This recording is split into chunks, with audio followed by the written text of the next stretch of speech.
शेजारच्या विधवा वहिनीने तिच्या शेताची मशागत करायची संधी दिली. खूप दिवसापासून तिच्या शेताची मशागत झालीच नव्हती. शेतात गवत खूप होतं, पण मला मशागत करताना खूपच भारी वाटलं.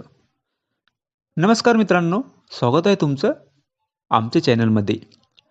तुम्ही जर अजून आमचं चॅनल सबस्क्राईब केलं नसेल तर प्लीज चॅनलला सबस्क्राईब नक्की करा.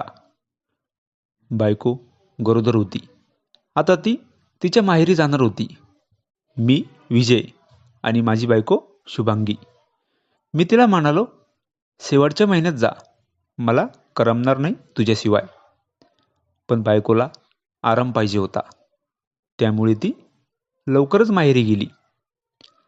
आमच्या शेजारी काजल वहिनी राहत होती. तिचा नवरा लवकरच तिला सोडून गेला होता. ती विधवाचं जीवन जगत होती. तिला एक मुलगा होता, तो पण शिकायला बाहेर होता. तिचा मुलगा 7वी किंवा 8वीमध्ये असेल. काजल वहिनी घरी एकटीच राहायची.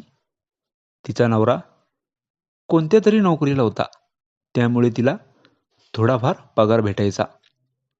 त्यामध्ये तिचं घर चालायचं. काजल वहिनी नेहमी आमच्या घरी येत असे.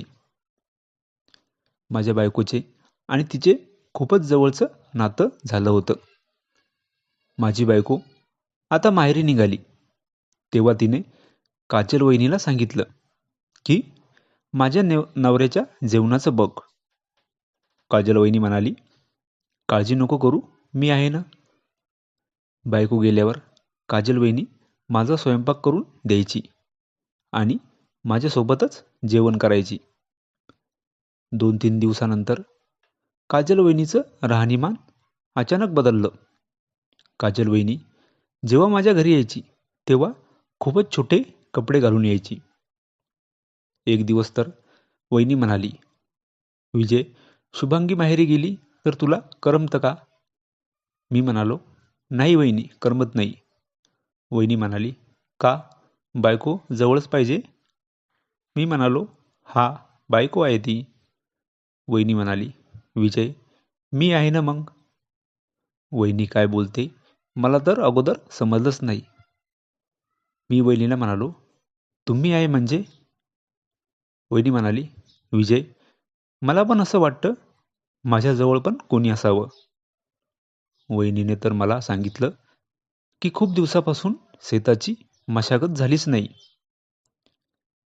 काजल वहिनी तर मला सरळ सरळ संधी देत होती. त्या रात्री काजल वहिनी माझ्या घरीच थांबली आणि मला शेताची मशागत करायची संधी दिली. शेतात गवत खूप होतं, पण मला मशागत करताना खूपच भारी वाटलं. जोपर्यंत माझी बायको माहेरी होती, तोपर्यंत विधवा वहिनी रात्री माझ्या घरीच थांबायची. तिने तर एक दिवस पण मला बायकोची आठवण येऊ दिली नाही.